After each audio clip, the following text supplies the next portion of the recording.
My daughter looked me straight in the eyes on her wedding day and said the words that shattered something inside me forever. I wish you weren't my mother. The bridal suite went silent. Even the makeup artist froze with her brush still in the air. My daughter Claire stood there in her white designer gown, breathing hard, like she finally said something she'd been holding in for years. And me, I smiled. Not because it didn't hurt. God, it nearly destroyed me. But because at that exact moment I realized something Claire didn't know yet. Everything she thought she was building that day was about to collapse. And what I did next was something none of them ever expected. If this story touches your heart, let me know where you're watching from tonight. And tell me honestly, have you ever been hurt by someone you sacrificed everything for? Don't forget to like and subscribe if you enjoy emotional family stories like this. Your comments mean more to me than you know. People love talking about motherhood, like it's something soft and beautiful, like warm cookies cooling on a kitchen counter, like bedtime stories and handmade birthday cards. But nobody talks about the loneliness of it. Nobody talks about what happens when you spend your entire life building someone else, only to realize they're ashamed of the hands that built them. My name is April Butler. I'm 62 years old, and until 6 months ago, I thought my daughter Claire was the greatest thing I had ever done with my life. Now I know I was wrong. I grew up in Dayton, Ohio, in a family that barely stayed above water financially. My father worked at a tire plant until his lungs gave out, and my mother cleaned motel rooms well into her 70s. We weren't miserable, but we were always one emergency away from disaster. Maybe that's why I held on to love so tightly when I met Daniel Butler. Daniel wasn't rich. God, no. He drove an old pickup truck that rattled every time he hit the brakes, and he wore the same brown work boots for nearly 10 years. But he was kind. The kind that's rare now. The kind that notices when your coffee is getting cold and silently warms it up for you. We got married when I was 24. Claire came 3 years later, and for a while, our little life felt perfect. Small house, small paycheck, big love. Then Daniel died. Even now, saying those words feels unreal. One minute, he was sitting beside me at our kitchen table laughing about some stupid commercial on television, and 3 weeks later, I was standing beside a hospital bed holding his hand while machines breathed louder than he did. Massive heart failure.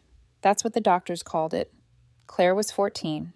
I still remember her crying into my sweater after the funeral. "I won't leave you, Mom," she whispered. "I promise." Back then she meant it. Or maybe she thought she did. After Daniel died, everything became survival. I worked full-time in hospital billing during the day and took extra weekend shifts whenever I could. There were nights I came home so exhausted I cried in the shower because my feet hurt too much to stand. But Claire never knew how scared I was. I made sure of that. I learned how to stretch one chicken into 3 meals. I learned how to smile when collection notices came in the mail. I learned how to pretend everything was fine, and I gave Claire every single thing I possibly could. When she wanted to join cheerleading, I picked up overtime. When she got accepted into a better college in Chicago, I refinanced the house. When her old Honda died during sophomore year, I emptied half my savings account to buy another used car. I told myself that was what mothers did.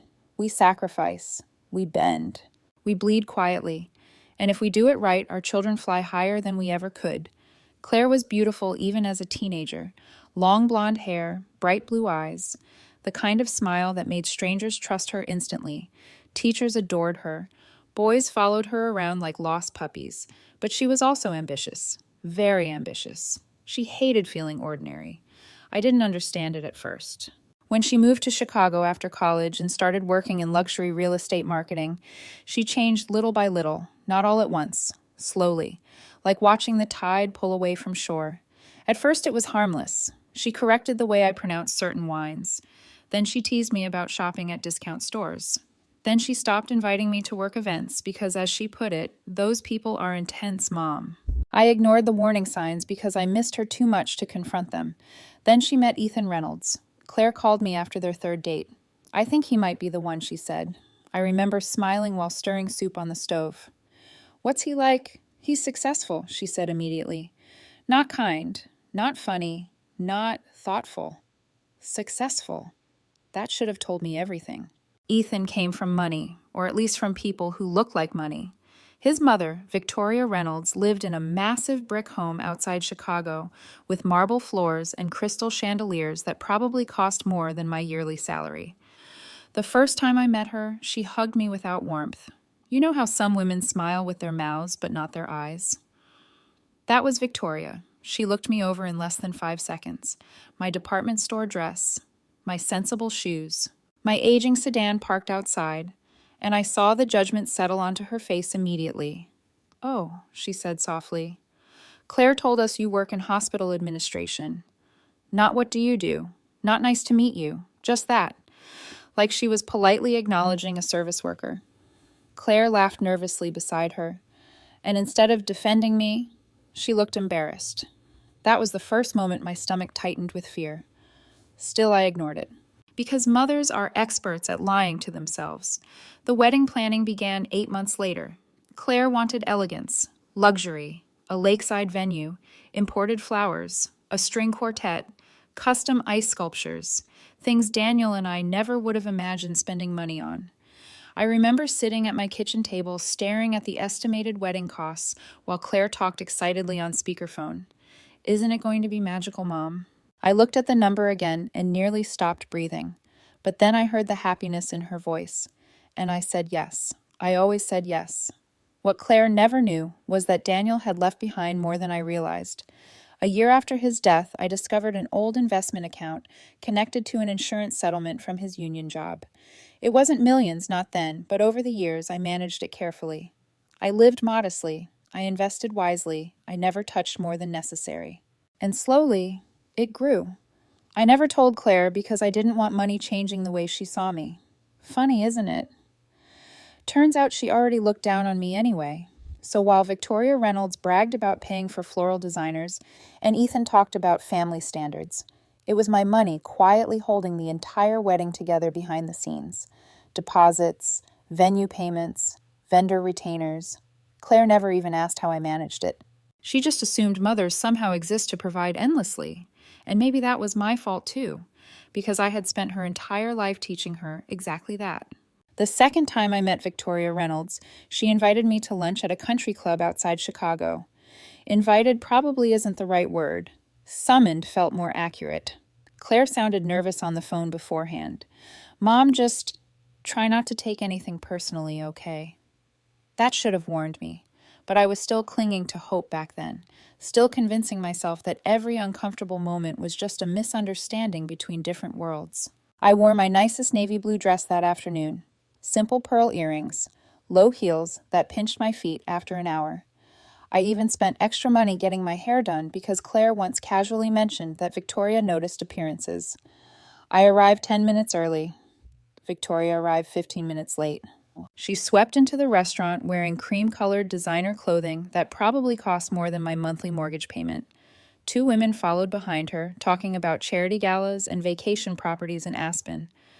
When Victoria saw me standing near the hostess station, her eyes flicked over me quickly. "Oh, good," she said. "You found the place. No apology for being late. No hug. Nothing warm. Just immediate superiority." The lunch only got worse from there. Victoria ordered for both of us without asking what I liked. Then she spent nearly 40 minutes talking about the wedding like it was a corporate merger instead of a family celebration. "The Reynolds family has certain expectations," she explained while sipping white wine. "Our guests are accustomed to a certain level of sophistication." I nodded politely. She smiled thinly. "I'm sure this whole experience has been educational for you." Educational. Like I was some poor country woman visiting civilization for the first time. I should have walked out right then. Instead, I stayed because of Claire. Everything I did back then was because of Claire. Victoria continued talking. "The florist I selected normally only works celebrity weddings. My son has always had refined taste. Some families simply understand presentation better than others." Every sentence sounded polished and harmless on the surface, but underneath, every word was a knife. Then came the comment that finally made my chest tighten. "You must feel relieved Claire found someone who can provide stability." I blinked. "I provided for my daughter just fine." Victoria gave a soft laugh. "Oh, of course. I didn't mean financially. But she absolutely did, and we both knew it. I looked toward Claire for support. She was staring down at her phone, pretending not to hear. That hurt more than Victoria ever could. After lunch, Claire walked me toward the parking lot. "You were kind of defensive in there," she whispered. I stopped walking. "Defensive? She's just different, Mom." "No, sweetheart," I said quietly. "She's rude." Claire sighed heavily, already irritated. "You always take things the wrong way. Always. Funny how children rewrite history once they stop needing you." I drove back to Ohio with tears blurring the highway lights. But even then, I still told myself things would get better. That once the stress of wedding planning settled down, Claire would come back to herself. Instead, she drifted further away every week. At first, the exclusions were subtle. Claire stopped calling me during planning meetings. Then I found out Victoria and Claire had gone dress shopping without inviting me. "Oh, it was last minute," Claire explained quickly over the phone. But 3 days later, I saw smiling photos online. Champagne glasses, designer boutiques, Victoria standing beside Claire while she cried in a white gown. Mother-daughter moments. Only I wasn't the mother in them anymore. I stared at those pictures for nearly an hour that night, not crying, just numb. A few weeks later, Claire called while I was grocery shopping. "Mom, can you send the second venue payment today? They're asking for confirmation." "No, hello. No, how are you? Just money." I stood beside the canned soup aisle holding my shopping basket while people walked around me. Of course, I said automatically, "Thank you. You're the best." Then she hung up. I remember standing there thinking how strange it was that my daughter sounded sweetest when she needed something. Still, I wired the money that afternoon. Because that's what mothers do right. We keep giving long after we should stop. The rehearsal planning became another disaster. I drove to Chicago for a weekend, hoping maybe Claire and I could spend some time together. Instead, I spent most of Saturday sitting alone in the hotel lobby while Claire toured venues with Victoria and Ethan. At one point, I texted her, "Should I meet you girls somewhere?" Her response came 20 minutes later. "It's mostly vendor stuff. You'd probably be bored." Bored? As if I hadn't spent months paying for half those vendors. That evening, Claire finally came to my hotel room. She looked exhausted but excited. "Oh my God, wait until you see the floral installations," she said while kicking off her heels. "Victoria knows the best people." I smiled weakly. "I'm glad things are coming together." Then Claire hesitated. "There's actually something I wanted to ask you." The tone instantly made me nervous. "What is it?" "Well," she avoided eye contact. "Victoria thinks maybe you should wear something a little more upscale for the wedding." I stared at her. "What does that mean?" "She just thinks appearances matter at events like this, and my appearance doesn't meet her standards." Claire rubbed her forehead impatiently. "Mom, why do you always make everything emotional?" That sentence hit me harder than she realized, because I had spent 30 years making sure her emotions mattered. Every heartbreak, every fear, every disappointment. But suddenly, mine were inconvenient. "I'm not trying to embarrass you," she continued. "I just think maybe we should update your look a little." Update your look, like I was outdated furniture. I laughed softly before I could stop myself. Claire frowned. "What's funny?" "You used to beg me to braid your hair before school because you said nobody made you feel prettier than your mama." For just a second, guilt flickered across her face. Then it disappeared. That was a long time ago. Yes, it was. A few days later, another blow came. Claire sent me the wedding itinerary. I noticed immediately that Ethan's parents would walk in during the family introduction portion of the rehearsal dinner. But my name wasn't listed. I called Claire right away. I think they forgot to include me. Long silence. Then, "It wasn't really forgotten." My stomach dropped. "What do you mean?" "Well, Victoria thought it might flow better if only immediate hosting families were announced." I almost laughed from disbelief. "I am immediate family. Mom, please don't start." "Start what?" Feeling hurt. Acting like a mother. Existing? Claire's voice sharpened. "You don't understand how important this weekend is." "No," I whispered. "I think I'm finally starting to understand exactly how important it is." She hung up shortly after that. That night I sat alone in my kitchen, staring at the rehearsal schedule while rain tapped against the windows. For the first time in my life, I allowed myself to ask a question I had avoided for years. Had I spent so much time giving Claire everything that I accidentally taught her my feelings mattered least of all? And worse than that, had someone else already convinced her I was something to be ashamed of, because by then I could already feel it happening. Little by little, piece by piece, I was disappearing from my daughter's life while standing right in front of her. 3 weeks before the wedding, I heard the conversation that finally broke whatever hope I still had left. It happened by accident. At least I think it was an accident. Claire had asked me to come to Chicago to help assemble welcome bags for out-of-town guests. Tiny candles, chocolates, handwritten thank you cards. Miniature champagne bottles, all the expensive little details people post online, so strangers will think their lives are perfect. I arrived at the hotel ballroom around noon, carrying coffee trays and pastries, because Claire said everyone would be working nonstop. When I walked in, nobody looked particularly busy. Victoria sat at the center table, directing people like a movie producer. Claire and 2 bridesmaids folded tissue paper, while Ethan scrolled through his phone, pretending to help. The second Victoria noticed the coffee in my hands, her expression changed slightly. Relief. Not warmth. Relief. Like the help had arrived. Well, thank goodness, she said. We were starving. No, thank you. Just expectation. I set the trays down quietly. Claire barely looked up. Can you organize the gift boxes, Mom? Of course. I spent the next hour standing alone near the back table, tying ribbons onto boxes while everyone else laughed together near the windows. Nobody asked me to sit. Nobody included me in conversation. At one point, Ethan joked about someone at his office driving a sad little Ohio mom car. Everyone laughed, even Claire. I kept tying ribbons, because if I stopped, I might cry. Around 2 o'clock, Victoria announced she needed to make a call downstairs. Claire followed her out into the hallway. A few minutes later, I realized I needed tape from the supply cart near the ballroom entrance. That's when I heard them. Their voices drifted through the partially closed hallway doors. Victoria sounded irritated. I'm telling you now because I don't want problems at the wedding. Claire sighed heavily. I know. No, Claire. I don't think you do. Victoria lowered her voice. A woman like your mother does not fit into this world. I froze instantly. Every muscle in my body went still. Claire didn't answer. Victoria continued. She's emotional, unsophisticated, and painfully middle class. People notice those things. Silence. Long silence. I waited for my daughter to defend me. I waited for her to say, that's my mother. She sacrificed everything for me.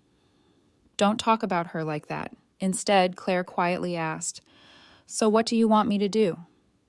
I swear my heart physically hurt in that moment. Victoria spoke gently now, almost comforting.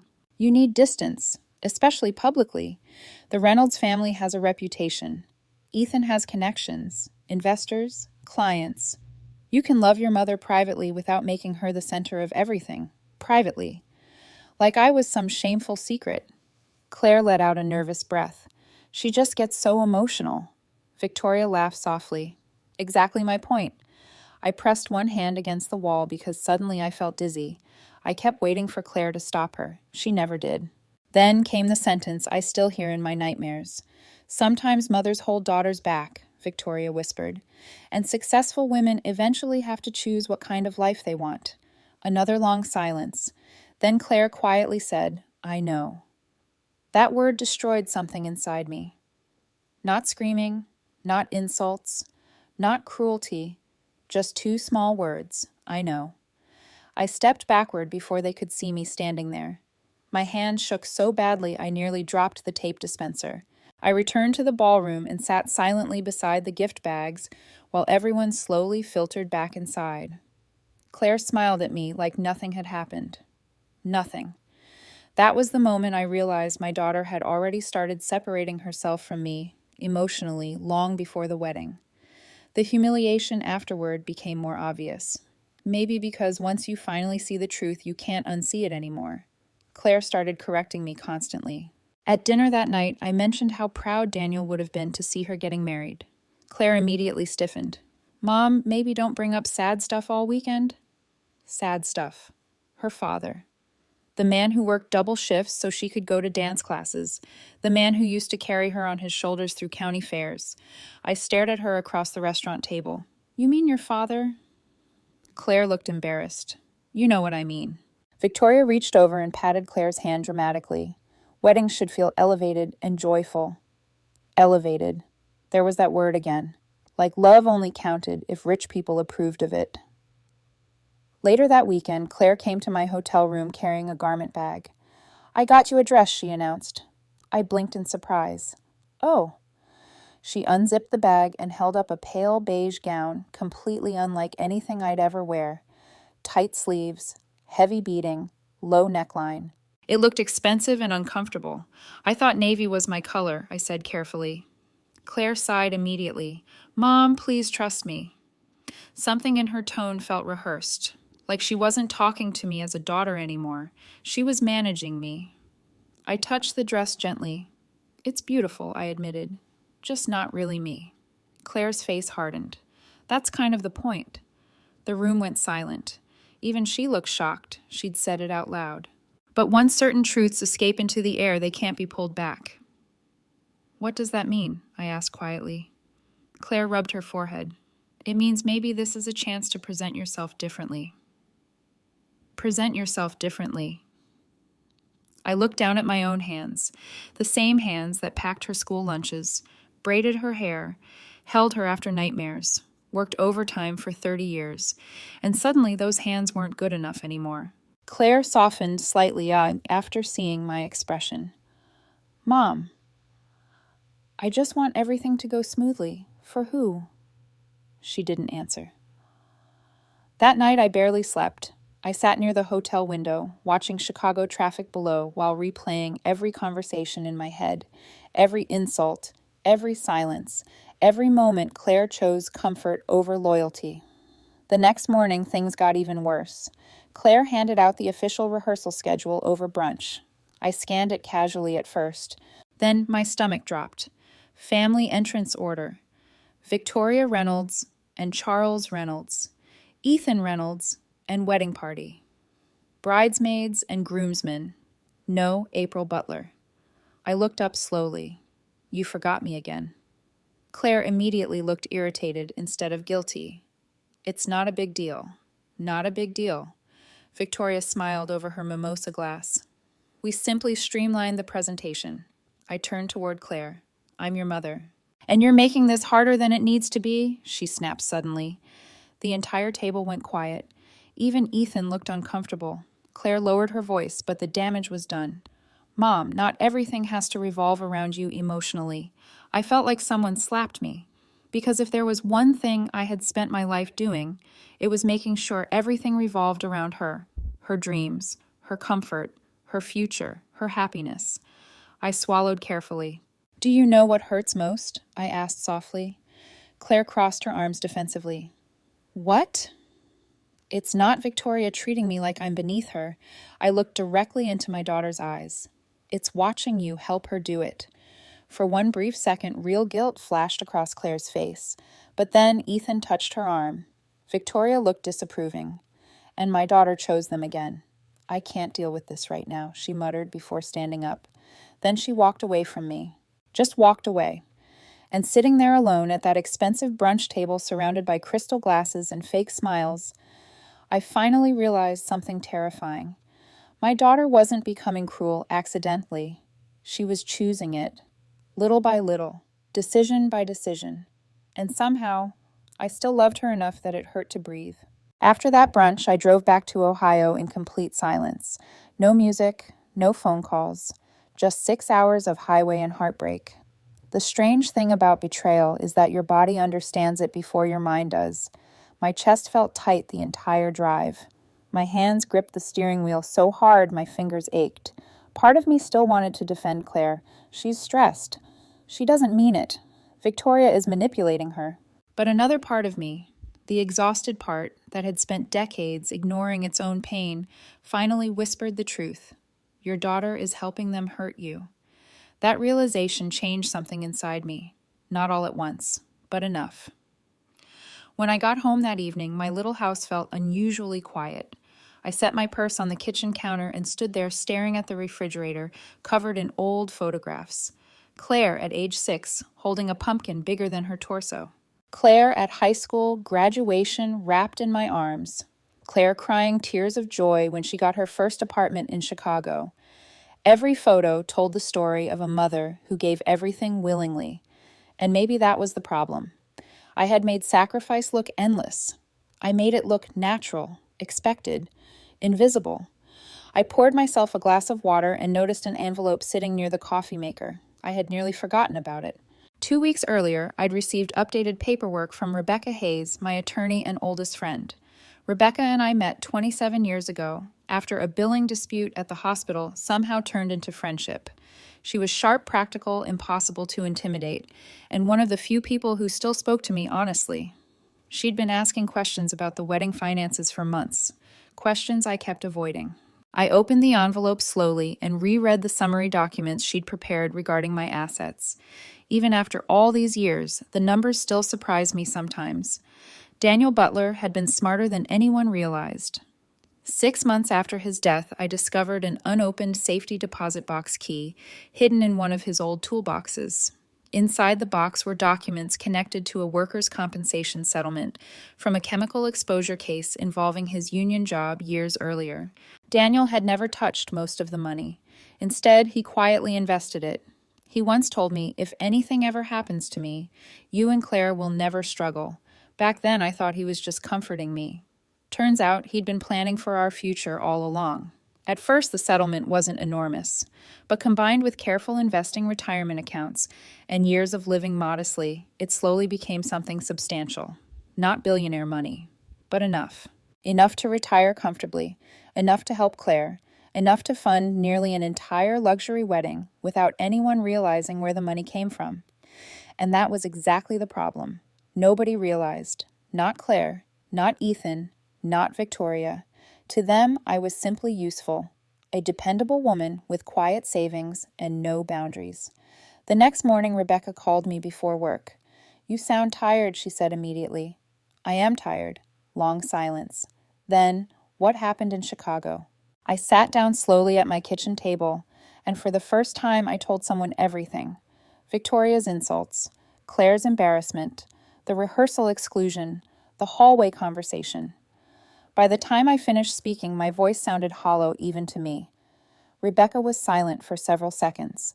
Then she asked carefully, "April, exactly how much financial access do Claire and Ethan currently have to your accounts?" My stomach tightened instantly. "What do you mean?" "I mean, have you signed anything recently?" "No." "Have they asked you to?" I hesitated. "Actually, yes, twice." The first time happened months earlier when Ethan casually mentioned streamlining wedding transactions. He suggested adding Claire temporarily to one of my accounts so vendor payments would be easier. I refused politely. The second time was stranger. Ethan invited me to coffee alone during one of my Chicago visits. He acted nervous the entire conversation before finally bringing up real estate. "There's an incredible condo opportunity downtown," he explained. "But because of timing, the lenders are asking for additional guarantors." "Guarantors?" I remember blinking at him. "You mean co-signers?"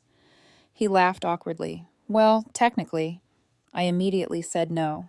Not because I distrusted him then, but because Daniel and I had spent years digging ourselves out of debt when we were young. I promised myself never to tie my financial future to anyone else again. Ethan acted understanding at the time, but afterwards something about him changed slightly. Cooler, less charming.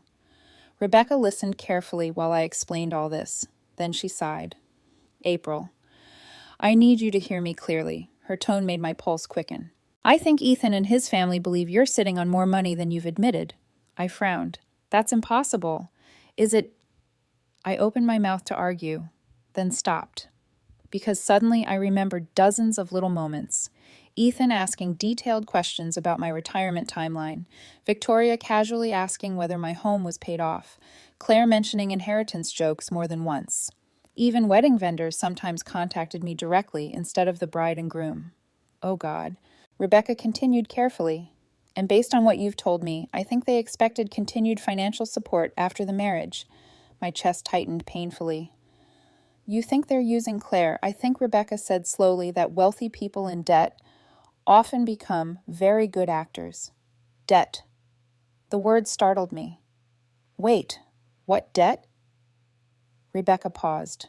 I didn't want to say anything until I confirmed it, but Ethan Reynolds' marketing company has financial problems. I sat frozen. How bad? There are lawsuits connected to unpaid contracts. I nearly dropped the phone. What? And Victoria Reynolds refinanced her home last year. That made no sense. People with real wealth didn't usually refinance million-dollar properties unless something was wrong. Suddenly, everything looked different. The luxury, the image obsession, the extravagant wedding, the constant pressure, the subtle financial questions. It wasn't confidence. It was performance. I leaned back in my chair slowly. Oh my God. Rebecca's voice softened. April, I need you to stop assuming these people love your daughter the way you do. That sentence shattered me because deep down, I already knew. Claire thought she was marrying into power, into status, into security. But what if she was actually walking into something rotten? What do? I whispered. Rebecca didn't hesitate. First, protect yourself immediately. That afternoon, I met her at her office downtown. For 3 hours, we reviewed every financial document connected to the wedding. Vendor contracts, venue deposits, transportation agreements, floral invoices. Almost all of them were under my name. Because whenever payments became complicated, Claire always said, Mom, can you handle it? You're so much better with paperwork. Not once did she consider what that responsibility actually meant. Rebecca organized everything into folders while shaking her head repeatedly. They absolutely expected you to keep paying. A strange numbness settled over me. Not anger yet, just clarity, the kind that arrives after too much pain. Before I left, Rebecca placed her hand gently over mine. I need you to prepare yourself for something difficult. I looked at her. If Claire chose them over you, once she said quietly, she may do it again. I swallowed hard. She's still my daughter. I know, and I still love her. Rebecca's expression softened sadly. That's exactly what scares me, because loving someone deeply makes it dangerously easy to ignore the moment they stop loving you the same way back. 2 weeks before the wedding, Ethan invited me to dinner alone. That had never happened before. Usually, any interaction with Ethan included Claire nearby, acting like a translator between our two different worlds. So when he called me directly one Thursday afternoon, I immediately felt uneasy. Hey, April, he said warmly. I was hoping we could talk about a couple wedding logistics things. His voice sounded overly friendly, polished, careful. I almost declined. But part of me still hoped there was goodness left somewhere underneath all this tension. Maybe Ethan wanted to apologize for how distant things had become. Maybe he genuinely cared about fixing things before the wedding. I agreed to meet him at a steakhouse downtown Chicago the following evening. The restaurant was expensive in the kind of quiet way rich people prefer. Dark leather booths, soft piano music, servers who spoke like they were trained diplomats. Ethan was already seated when I arrived. He stood immediately and hugged me. Too quickly, too tightly. How are you holding up? He asked. The concern sounded rehearsed. I'm fine. He smiled. You know how stressful weddings get. I sat across from him carefully. For the first 20 minutes, he behaved perfectly. Asked about work, asked about Ohio, talked about how excited he was to officially become family. But underneath his charm, I sensed nervous energy. His fingers kept tapping against his water glass. He checked his phone constantly. Then the paperwork came out. Literally. Halfway through dinner, Ethan reached into his leather briefcase and slid a thin folder across the table toward me. There are just a couple documents we need signed before final vendor confirmations. My stomach immediately tightened. What kind of documents? Nothing complicated, he said quickly. Mostly procedural. Procedural. Funny how manipulative people always choose soft words for dangerous things. I didn't touch the folder. What exactly am I signing? Ethan gave a small laugh. You really are cautious. Yes, I said calmly. I am. For a split second, annoyance flashed across his face. Then it vanished beneath another smile. It's just temporary financial authorization stuff. Since several wedding contracts are already under your name, our coordinator suggested simplifying payment responsibility. Payment responsibility. I slowly opened the folder. Even without legal training, the documents looked wrong. Dense language, multiple liability clauses, references to shared financial obligation. and one phrase that immediately caught my attention: personal guarantor responsibility. I looked up slowly. This isn't wedding paperwork. Ethan leaned back smoothly. It's connected to the wedding. No, I said quietly. It's connected to debt. His jaw tightened. April. How much debt? The softness disappeared from his face completely. Not dramatically, just enough. Enough for me to finally glimpse who he really was underneath all the charm.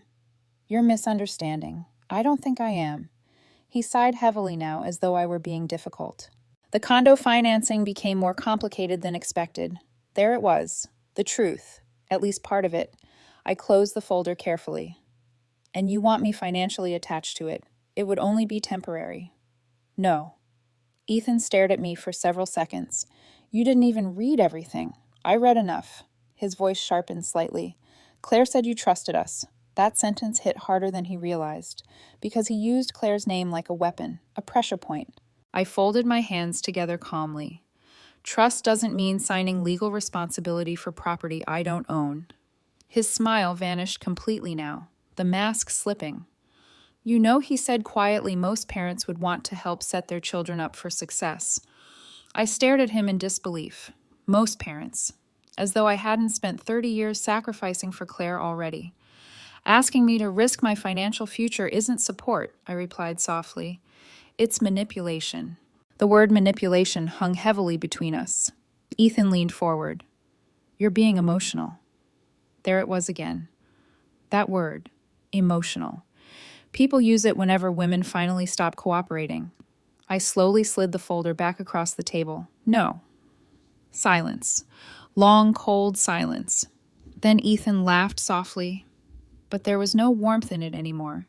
You know what your problem is, April? I looked at him steadily. You still think this wedding is about feelings. A chill moved down my spine. Because suddenly, I understood something horrifying. To him, marriage wasn't emotional. It was strategic. The rest of dinner ended awkwardly after that. Ethan tried recovering his charm, but the damage was done. Once you see greed clearly in someone's eyes, you can't unsee it. When I returned to my hotel room that night, Claire was waiting outside my door. The second I saw her expression, I knew. She knew about the documents. Mom, she said carefully, can we talk? I unlocked the door silently and let her inside. Claire immediately crossed her arms defensively. You embarrassed Ethan tonight. I stared at her. That's your concern. He said you accused him of manipulating you. He asked me to sign liability paperwork for his condo. Claire exhaled sharply like I was exhausting her. It's not that simple. Then explain it to me. She hesitated. That hesitation told me everything. Finally, she said, it would have only been temporary. My chest physically hurt. You knew. Claire looked away. We're trying to build a future together. With my money. That's unfair. No, I whispered. What's unfair is pretending this was about wedding logistics. Claire's frustration exploded suddenly.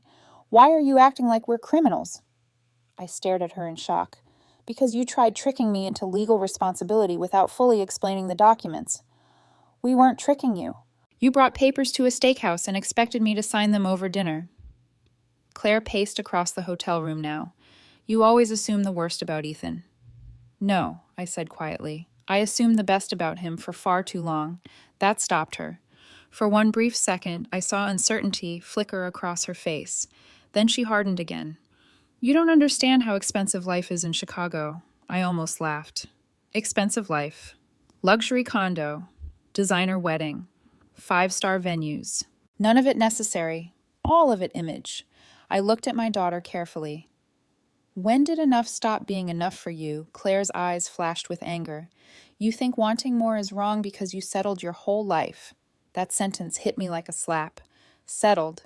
As though loving Daniel. As though raising her. As though surviving hardship with dignity was somehow pathetic. Tears burned behind my eyes, but I refused to let them fall. Your father worked himself into an early grave for this family. Claire instantly looked guilty. I didn't mean... Yes, I interrupted softly. You did. Silence filled the room. Then Claire sat down heavily on the edge of the bed. For the first time all evening, she looked tired instead of angry. You don't understand the pressure I'm under. I almost softened. Almost. But then I remembered the hallway conversation. I remembered Victoria's voice. A woman like your mother does not fit into this world. And Claire agreeing. What pressure, I asked carefully. To impress people who only value you when money is attached. Claire looked wounded. You're twisting everything. No, I whispered. I'm finally seeing it clearly. Another long silence passed. Then Claire quietly asked, So you're really refusing to help us? Not me and Ethan. Us, like marriage, had already erased her individual responsibility. I looked directly at my daughter. I have helped you my entire life. That's not an answer. Yes, I said softly. It is. Claire stood slowly, her face closed off emotionally in a way I barely recognized anymore. Fine. Just one word. Cold. Sharp. Then she grabbed her purse and headed toward the door, but before leaving, she turned back toward me. You know, Victoria was right about one thing. My stomach dropped. Claire's eyes looked strangely distant. You make everything harder. Then she walked out, and for the first time in my entire life, I locked the hotel door behind my daughter because being near her suddenly felt emotionally unsafe. The rehearsal dinner took place at a private rooftop restaurant overlooking downtown Chicago. Everything about it screamed money. Floor-to-ceiling windows, crystal chandeliers, waiters carrying champagne trays like they were balancing diamonds. Claire had once told me she wanted her wedding weekend to feel timeless and elegant. But standing there that night, I realized something painful. Elegance without kindness just feels cold. I arrived 15 minutes early because that's how I was raised. You show respect by being on time. Victoria arrived nearly 40 minutes late and somehow still managed to behave like everyone else had inconvenienced her. Claire rushed over the moment she saw me. Mom, she whispered urgently. Why are you wearing that necklace? I touched the small gold necklace Daniel gave me on our 20th anniversary. What's wrong with it? Claire glanced nervously toward Victoria. It's just a little outdated. Outdated? Like me. I slowly lowered my hand from the necklace. This necklace belonged to your father. Claire's expression softened for half a second. Then she sighed. I know. But tonight's aesthetic is more modern. Aesthetic. Not sentimental. Not meaningful. Just visually acceptable. I swallowed the hurt quietly. Well, I said softly, your father never cared much about aesthetics.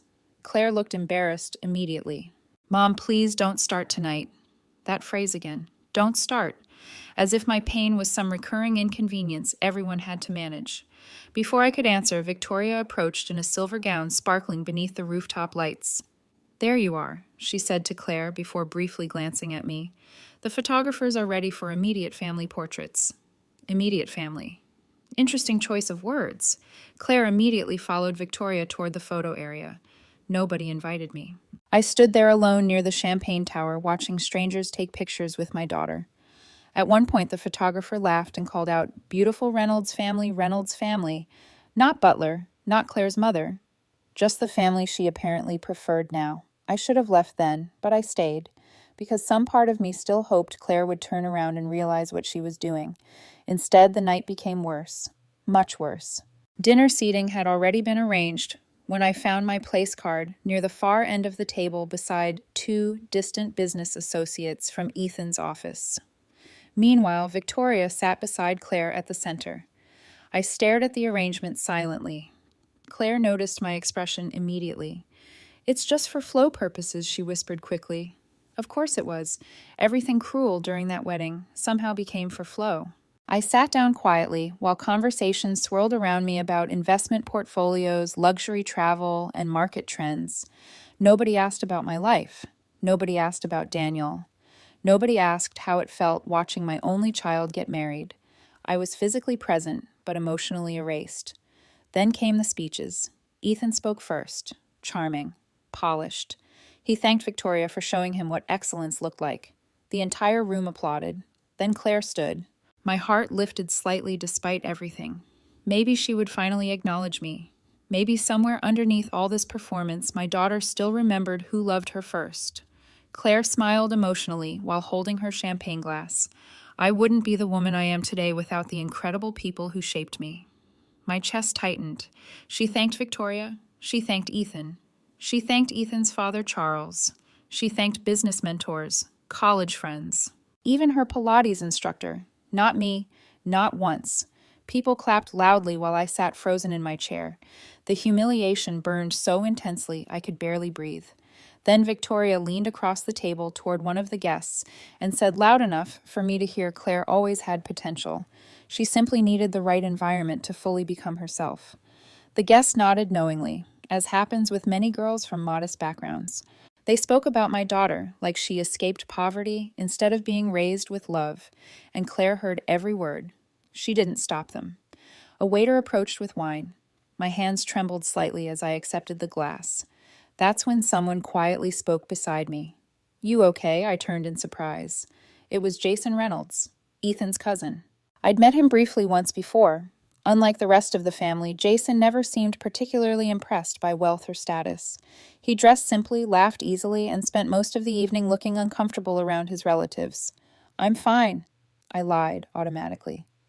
Jason glanced toward the center table where Victoria and Ethan laughed loudly together. "No," he said gently, "you're not." Something about his honesty nearly broke me. I looked down at my wine glass. "Am I really that embarrassing?" Jason frowned immediately. "What?" "Because everyone here seems determined to make me feel like I am." He stared at me for several seconds. Then he quietly pulled out the empty chair beside mine. "Can I tell you something honestly?" I nodded cautiously. Jason lowered his voice. "My family cares way too much about appearances." That might have been the understatement of the century. He glanced around before continuing. "And most of what you're seeing tonight is performance. Performance. The same word Rebecca practically implied." "What do you mean?" Jason hesitated. Then he exhaled slowly.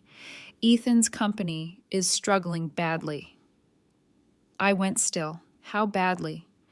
Bad enough that Victoria's terrified people will find out. My stomach dropped. Jason continued quietly. "There's debt everywhere right now. Credit lines, refinancing, investors pulling back." Suddenly, the extravagant wedding looked different. Not celebration, distraction. "Then why spend this much money?" I whispered. Jason gave me a sad smile. "Because in this family, looking rich matters more than being stable." I felt cold all over. "And Claire knows." He hesitated too long. That hesitation answered everything. "Oh my God." Jason rubbed his jaw uncomfortably. "I shouldn't even be saying this, but you are," because he said quietly, "You seem like the only honest person in this entire wedding."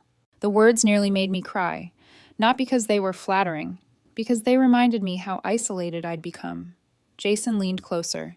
"Look, I don't know exactly what Ethan's told Claire, but I do know he's been counting on financial help after the marriage."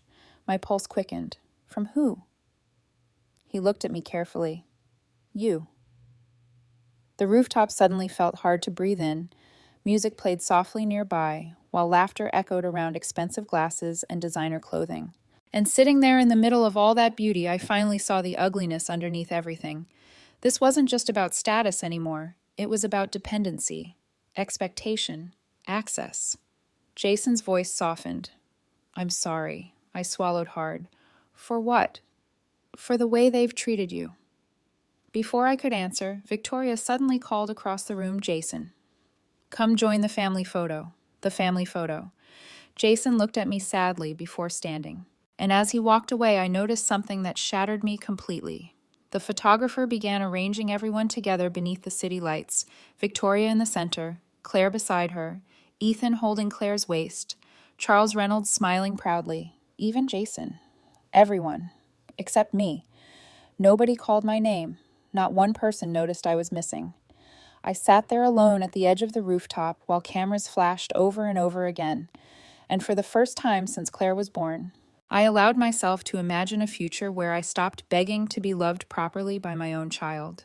That thought terrified me, because mothers like me build entire identities around being needed. But sitting there in the cold Chicago night, watching another woman replace me in my daughter's life, I realized something devastating. Claire no longer needed me emotionally, only financially. And deep down, I think she already knew it too. I barely slept the night before the wedding. Every time I closed my eyes, I saw Claire standing beside Victoria during those family photos while I sat invisible in the background like some distant guest. At around 4:30 in the morning, I gave up trying to rest and sat beside the hotel window watching the city wake up. Chicago looked beautiful from up there. Cold blue dawn stretching across glass buildings, taxi lights flickering below, people rushing toward lives that probably felt simpler than mine did in that moment. I wrapped my hands around a cup of coffee and finally admitted something to myself. I was grieving. Not just the loss of closeness with Claire, not just the cruelty. I was grieving the daughter I thought I raised. Because somewhere along the way, the little girl who once slept beside me after her father died had disappeared, and I didn't know if she was ever coming back. At 7 that morning, Claire texted me. Hair and makeup starts at 9. Please don't be late. Please don't be late. No good morning, no love you, no acknowledgement of the tension hanging between us. Just instructions. I arrived at the lakeside wedding venue 30 minutes early anyway. The property looked like something from a magazine. White roses everywhere, massive floral arches, rows of ivory chairs overlooking the water. Everything elegant, perfect, artificial. Wedding staff hurried around carrying linens and floral arrangements while violin music played softly through outdoor speakers. For a moment, I simply stood there staring at it all. My money built most of what I was looking at. That thought no longer made me proud. It made me tired. Inside the bridal suite, chaos was already unfolding. Makeup artists moved quickly between mirrors. Bridesmaids drank mimosas while steaming dresses hung across every wall. Claire sat near the center in a silk robe while someone curled her hair. For a brief second when she looked up and saw me, I thought I saw emotion flicker across her face. Relief, maybe. Guilt. But it vanished almost immediately. "You made it," she said distractedly. I smiled weakly. Of course. Nobody offered me a seat. I quietly placed the breakfast tray I brought onto the side table while conversations continued around me. One bridesmaid, Megan, gave me a sympathetic smile. At least someone still saw me as human. While everyone bustled around preparing for photographs, I noticed a stack of wedding programs sitting near the vanity station. Absent-mindedly, I picked one up, and that's when my entire body went cold. At the top, it read, "The wedding of Claire Reynolds and Ethan Reynolds." Below that came the family acknowledgments. Charles and Victoria Reynolds were listed prominently as families of the bride and groom. My name wasn't there, at all, not even in small print. I stared at the page for several seconds because my brain genuinely couldn't process what I was seeing. Then I noticed something even worse. Beneath the ceremony dedication was another line. In honor of Victoria Reynolds, whose grace and guidance shaped Claire into the woman she is today. My vision blurred instantly. I read the sentence 3 times, hoping I misunderstood it. Grace and guidance shaped Claire. Victoria, not me. Not the woman who worked double shifts. Not the mother who buried her husband and still somehow kept food on the table. Victoria. I looked up slowly. Claire noticed my expression immediately. What? My voice barely worked. My name is gone. The room suddenly became quieter. Several bridesmaids exchanged uncomfortable looks. Claire sighed heavily, like this conversation was exhausting. "Mom, please don't do this today. Do this." As though my heartbreak was an inconvenience. I held up the program with shaking hands. "You removed me from your wedding." Claire lowered her voice sharply. "You're overreacting." "Overreacting," I whispered. "You're still here, aren't you?" That sentence hurt more than screaming would have. Still here. Like physical presence should have been enough. Like motherhood was just attendance. I looked around the room desperately, almost expecting anyone to say this was cruel. Nobody did. Then Megan quietly stepped closer beside me. "April," she murmured softly. But Claire immediately cut her off. It was my decision. The words landed like stones. Not Victoria's idea. Not Ethan's pressure. Claire's decision. My knees actually weakened for a second. I sat down slowly in the nearest chair because suddenly I couldn't trust my legs. Claire crossed her arms protectively. "It's cleaner this way. Cleaner." As if I were something messy she needed hidden. I stared at my daughter in disbelief. Why are you doing this to me? For one brief moment, real discomfort crossed her face. Then Victoria entered the suite, and everything changed instantly again.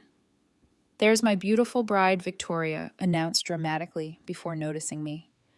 Her eyes flicked toward the wedding program still trembling in my hands. For the smallest second, she smiled, not openly, not enough for anyone else to notice, but I saw it. Satisfaction. Victoria walked directly to Claire and adjusted a strand of her hair lovingly. "You look absolutely radiant." Claire smiled warmly at her, warmer than she'd smiled at me in months. Victoria glanced at me casually. "Oh, good, you found your seating assignment," I frowned. "What?"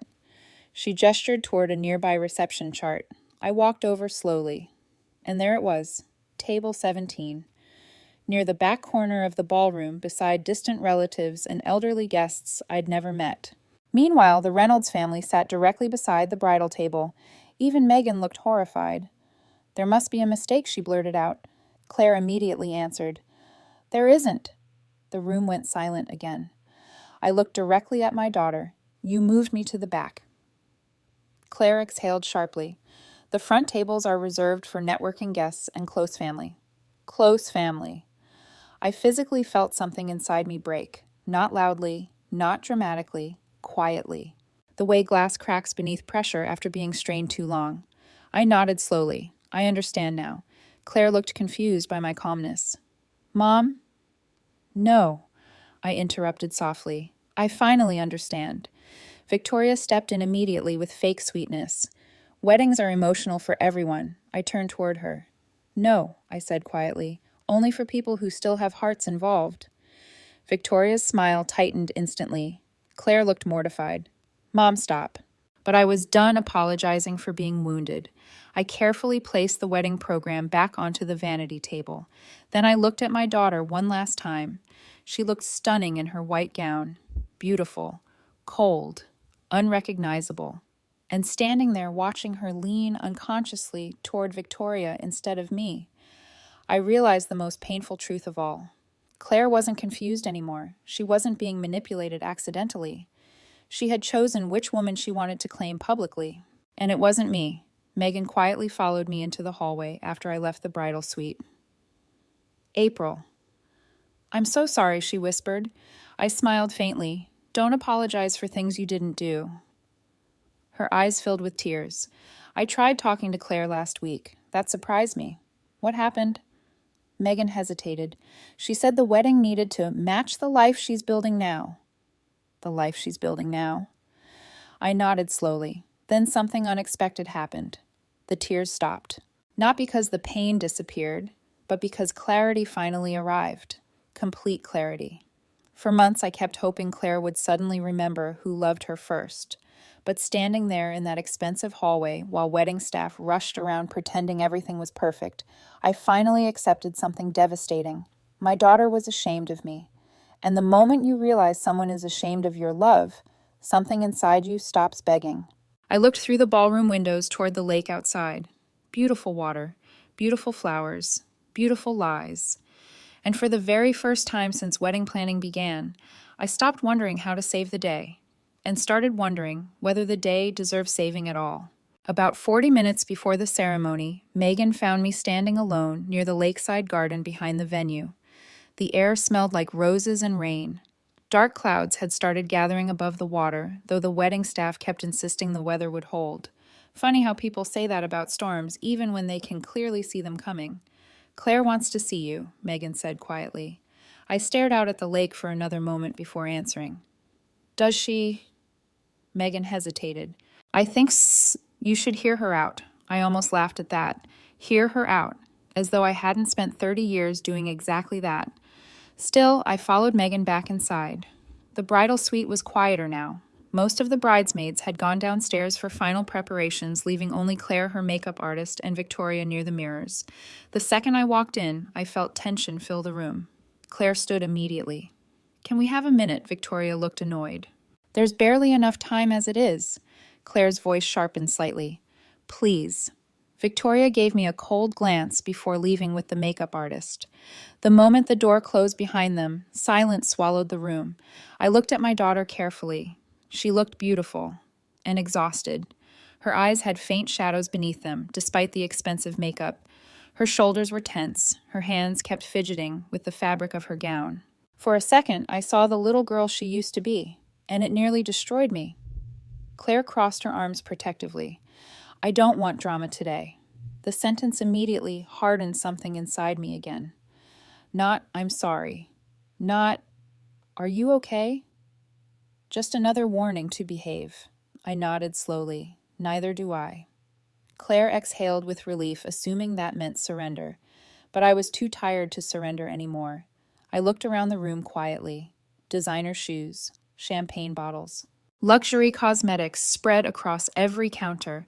Thousands upon thousands of dollars poured into creating perfection. And yet the room felt emotionally empty. Finally, I asked the question that had been tearing me apart for months. Why are you ashamed of me? Claire froze instantly. Her face changed so quickly, I knew I'd hit the truth directly. I'm not ashamed of you. You removed my name from your wedding. That's not what this is about. You moved me away from the family tables. Claire's jaw tightened. It was strategic seating. You let another woman take credit for raising you. That's not fair. No, I whispered. None of this has been fair. Claire started pacing. I knew this would happen. What would happen? You making everything emotional and difficult. There it was again. Emotional. Difficult. The labels people use when mothers stop quietly absorbing pain. I looked at her carefully. Do you know what hurts the most? Claire rubbed her temples impatiently. Mom. It's not the seating chart. She went silent. It's realizing you wanted people to think someone else mattered more than I did in your life. Claire's expression suddenly hardened in a way that frightened me. You don't understand the kind of life I'm trying to build. I stared at her, and I don't fit into it. Long silence. Then Claire quietly said, You make people uncomfortable sometimes. The words landed like ice water. How? You're too emotional, too honest. You say things that don't fit in around Ethan's world, as though she already belonged to it more than to herself. I swallowed carefully. So your solution was to erase me. Claire exploded suddenly. I was trying to protect this wedding. From what? From embarrassment. The word echoed through the room. Embarrassment. There it was, finally spoken aloud. I felt my heartbeat slow strangely after that. Not faster, slower. Like my body had finally stopped expecting kindness. I looked at my daughter for a long time before speaking again. Do you know how many nights I stayed awake terrified after your father died? Claire's eyes flickered. I worked until my feet bled because I was scared you'd lose opportunities. Mom, stop making yourself a martyr. The cruelty of that sentence physically stunned me. Martyr. As if sacrifice was manipulation. As if motherhood was performance. I nodded slowly. You really believe that now? Claire looked frustrated and trapped all at once. You always make me feel guilty for wanting more. No, I whispered. I made you believe you deserved more. That's not the same thing, isn't it? Claire turned away from me sharply. You don't understand how hard it was growing up watching everyone else have better things. I stared at her in disbelief. We were not poor, Claire, but we looked poor. That sentence revealed more truth than she realized. Not felt poor, looked poor. Image, appearance, perception. Victoria's values had already poisoned her completely. Claire's breathing became uneven now, emotions finally spilling over. You know what it's like hearing people talk about where you came from, about your mother's old car, your small house, your clothes. Every word sliced deeper. Because suddenly I understood. Claire hadn't just been hiding me. She'd been resenting me. For years. I gave you everything I could, I whispered. You gave me survival, Claire snapped. I wanted more than survival. The room went silent after that.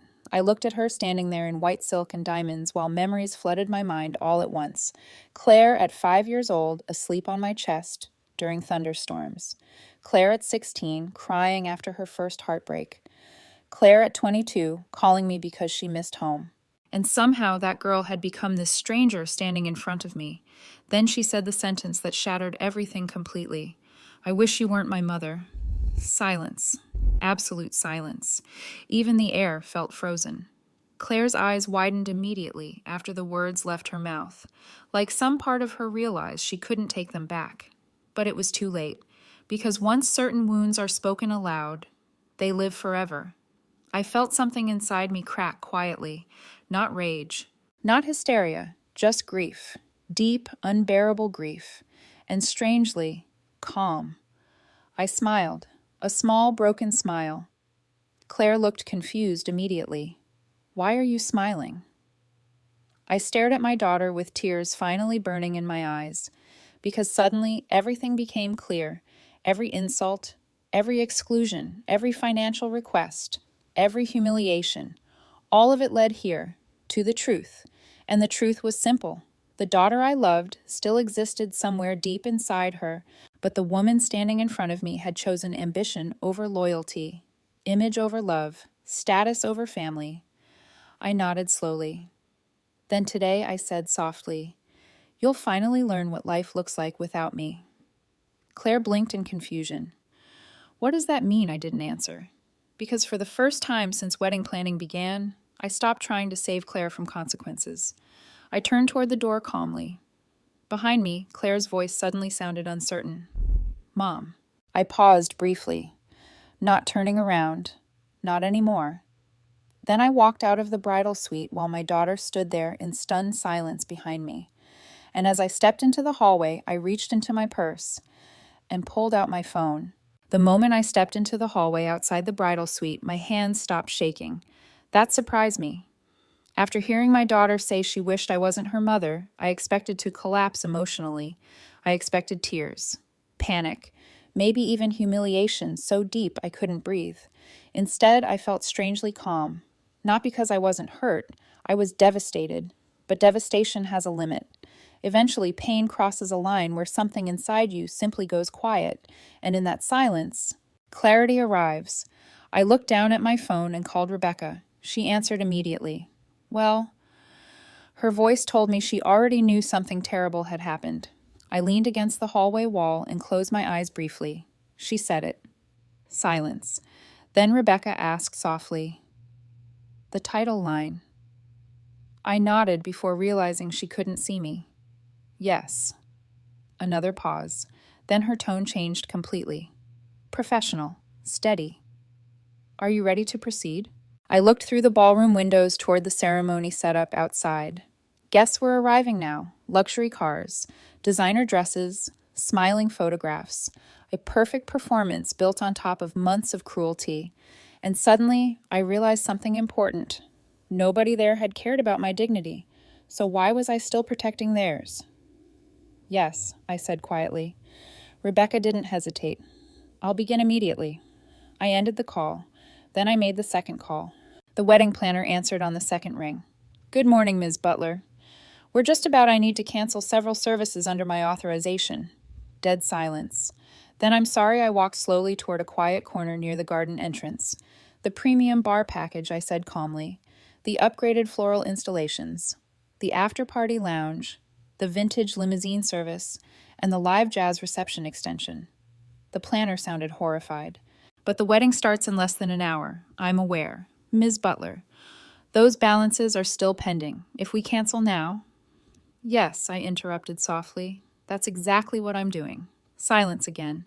Then the careful corporate voice returned. "Legally, those contracts are under your name, so of course you have the authority." "I know."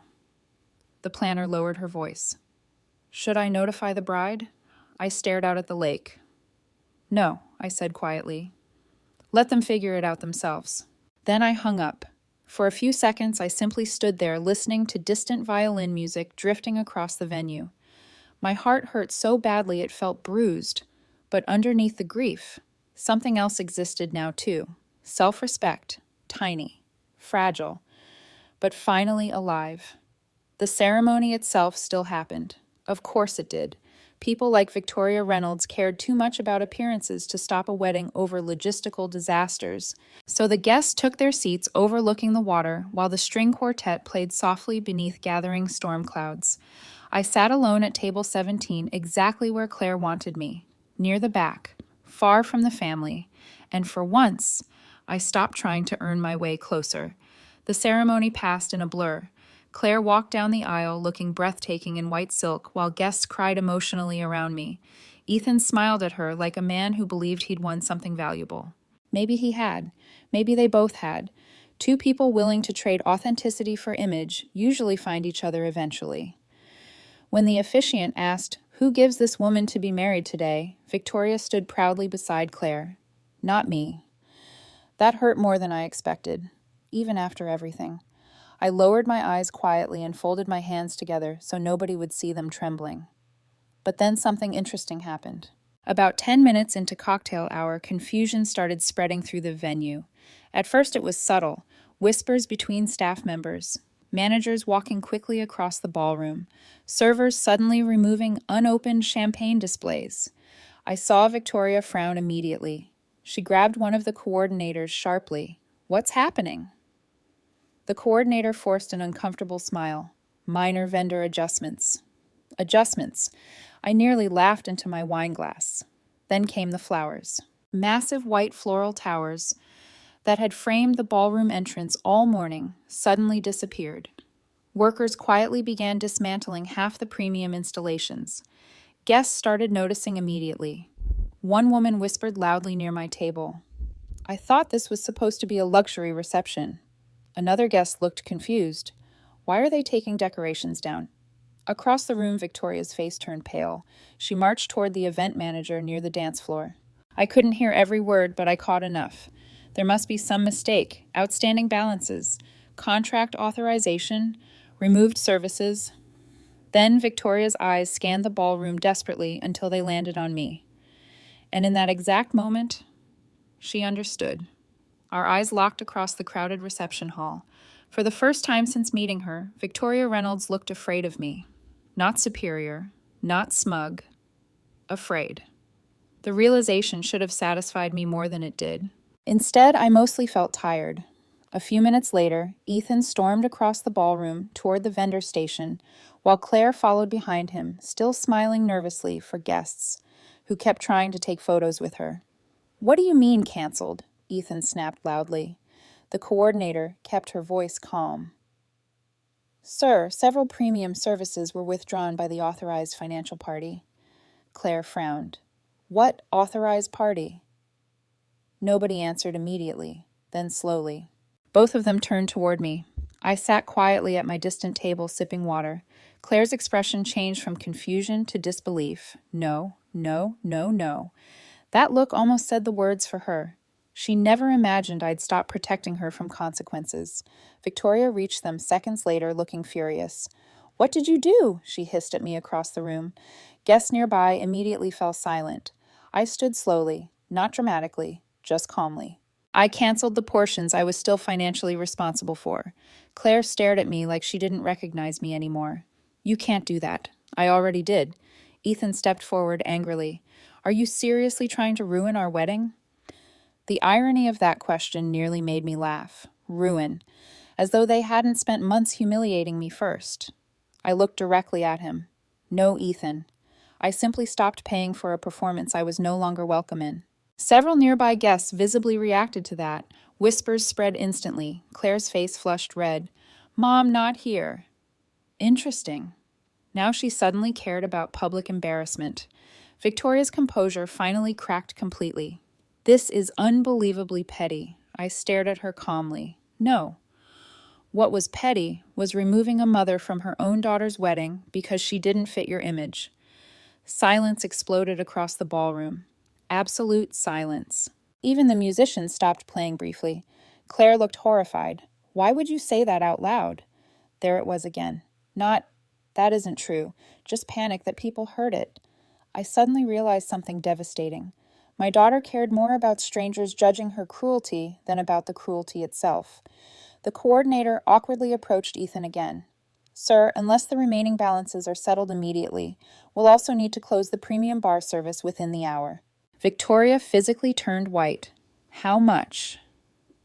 The coordinator quietly handed her a printed invoice. Victoria's eyes widened. Ethan cursed under his breath. And Claire? Claire looked terrified for the very first time all day, because suddenly the fantasy was cracking publicly. the perfect image, the luxury, the illusion of effortless wealth. All of it depended on someone they pushed to the back of the room, me.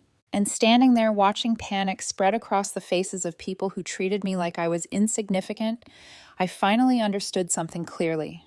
The moment you stop allowing people to use your love against you, their power disappears. The ballroom didn't collapse immediately. That's not how real endings happen. They unravel, slowly, in pieces. First came the music stopping, then the servers quietly removing champagne bottles from tables like someone was undoing a dream, one object at a time. Then the whispers, then the panic, and finally, the realization. I stood near table 17, watching everything I had quietly paid for over months begin to disappear in real time, not out of revenge, not out of anger, but out of something far more dangerous, detachment. Because once you stop begging to be valued, you stop being afraid of what people lose without you. Across the room, Ethan was arguing with the wedding coordinator. "What do you mean it's canceled?" he snapped. His voice carried through the ballroom now, louder than the music had been, more attention-grabbing than the ceremony itself. Guests turned in their seats. Phones started lifting discreetly. This was no longer a wedding. It was becoming a scene. The coordinator stayed professional, though her expression was tight. "Sir, several premium services were withdrawn due to outstanding financial responsibility reverting back to the original payer." Ethan's face twisted. Original payer. He turned and looked directly at me. That moment felt like a spotlight hitting my chest. Claire followed his gaze immediately. Her expression changed from confusion to disbelief. "No," she whispered, not loud. Just enough for me to hear. Victoria pushed through the crowd, next her heels sharp against the marble floor. "What is going on?" she demanded. People moved aside instinctively when she approached. She always commanded rooms that way, or at least, she used to. The coordinator repeated the explanation more slowly this time. Victoria listened, and I watched something crack inside her carefully controlled expression. For the first time since I met her, she looked uncertain. Not because she lost money, but because she lost control. Ethan stepped forward aggressively. "This is insane," he said. "April, fix this." I blinked slowly. Fix this. As though I was still the quiet woman they could assign responsibilities to, as though humiliation had never happened, as though I was still theirs to use. I stayed seated. "No," I said calmly. That one word changed the atmosphere instantly. Guests went quiet again. Even the servers stopped moving for a moment. Claire walked toward me slowly now. Her voice was shaky. "Mom, what did you do?" I looked at her, really looked at her. White dress, perfect hair, eyes filled with panic that had nothing to do with love, everything to do with exposure. "I stopped paying for what I was no longer part of," I said softly. Claire shook her head quickly. "That's not fair. The wedding is today." "Yes," I replied, "and I was erased from it yesterday." Her face flinched, just slightly, but enough. Victoria interjected sharply. "This is about control, isn't it?" I turned to her. For the first time, I didn't feel small in front of her. "Ironic," I said quietly. "Coming from you." Gasps. I heard them. Victoria's jaw tightened. "You're embarrassing your daughter." I almost smiled. "That's interesting," I said, "because I thought I was removed for exactly that reason." Silence. Heavy. Uncomfortable. Truth always sounds louder in expensive rooms. Ethan suddenly stepped closer, lowering his voice. "You're ruining everything Claire has worked for." That sentence hit something inside me, not because it hurt, but because it revealed how deeply he misunderstood everything. Claire had not built this alone. She had been carried. By me. By years of sacrifice she now refused to acknowledge. I stood slowly, not aggressively, not dramatically, just done sitting. "Let me make something very clear," I said quietly. Everyone in the ballroom instinctively listened. "I did not ruin this wedding." I looked directly at Claire. "You did that the moment you decided I should disappear from it." Claire's lips parted slightly. No words came out, for once. Nothing rehearsed, nothing defensive, just silence. I turned slightly toward the guests, now watching everything unfold, and all I did today was stop funding my own erasure. The coordinator shifted uncomfortably. Victoria finally snapped. This is outrageous. I met her eyes calmly. No, what's outrageous is teaching a daughter that love is something you edit for appearances. That line landed. Hard. I saw it in a few guests' expressions. Even some of the staff paused. Claire suddenly stepped forward again, voice breaking. Mom, please. We can talk about this later. Later, of course. After the photos. After the reception. After I was invisible again. I shook my head gently. No, Claire. We've been talking about this for months. You just stopped listening. Her eyes filled now, but not fully with remorse, with fear. Fear of losing control of the narrative. Victoria leaned toward Ethan urgently. We need to fix this now. Ethan nodded sharply and turned back to the coordinator. Tell them to reinstate everything. We'll pay whatever is needed. The coordinator hesitated. I'm afraid the authorization was already reversed. Victoria's face hardened. Then we transfer funds. A pause. Then the coordinator said something that silenced them completely. There are no sufficient guarantees on file without the original account holder. Original account holder. Me. For the first time, I saw something in Victoria's expression I hadn't seen before. Not arrogance, not entitlement, but calculation. Fast, desperate. Because suddenly she realized something terrifying. They didn't have leverage anymore. Ethan ran a hand through his hair aggressively. This is insane. Claire turned toward me again, tears now spilling. Why are you doing this? Her voice cracked at the end. And for a second, just a second, I almost softened, because that was the voice I remembered. The little girl who used to call me when thunderstorms scared her, the teenager who cried when she failed her first exam, the daughter who once said she couldn't imagine life without me. But then I remembered the bridal suite. I remembered the program. I remembered the sentence, I wish you weren't my mother. So I stayed steady. I didn't do this to hurt you, I said quietly. Claire shook her head. Yes, you did. That hurt more than anything else, because she genuinely believed it. I stepped slightly closer. No, I said softly. I did this because I finally stopped letting you hurt me. Silence again. Longer this time. Different this time. Less chaos. More truth settling into the room. Guests were no longer just watching a wedding. They were watching a fracture, a family breaking in real time. Claire whispered, So what happens now? That question wasn't angry. It was lost. I looked at her for a long moment, and then I answered honestly. Now you learn what life looks like when love doesn't come with unlimited access. Her breath hitched. Victoria immediately stepped in. This is unnecessary drama. But her voice lacked confidence now. Even she knew. The performance was ending. Ethan looked around the ballroom, realizing guests were filming openly now. Whispers spread. Phones recorded. The illusion was gone. And in that moment, I saw it clearly. Not just a ruined wedding, but a system collapsing. Built on image, maintained by money, and exposed by absence. Claire took one small step toward me. Mom, please don't leave like this. For the first time all day, her voice wasn't entitled. It was scared. But I had already learned something painful. Fear is not the same as love. I met her eyes gently. I didn't leave you, I said softly. I stopped disappearing for you. Then I turned away and walked out of the ballroom while my daughter stood in the middle of everything she built, watching it finally stop depending on me. I didn't look back when I left the ballroom, not because I was strong, but because I was afraid that if I did, I might break in a way I couldn't recover from. The hallway outside was quiet in a strange suspended way, like the entire building was holding its breath after the collapse of something it didn't expect to witness. Behind me, I could still hear faint echoes, raised voices, confused guests, the sharp edge of Victoria's anger, but it all felt distant now, like it belonged to another life. I walked until I reached a small service corridor near the staff exit where no guests would follow. My hands were still trembling slightly, though not from panic anymore, from release. Then my phone vibrated. Once, twice, then again. Claire. I stared at her name on the screen for a long time. My first instinct was to answer.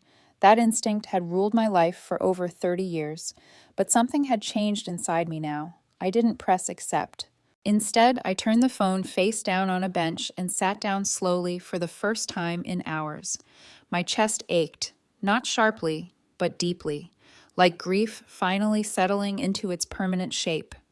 Footsteps approached a few minutes later. I looked up, expecting a staff member. Instead, it was Megan.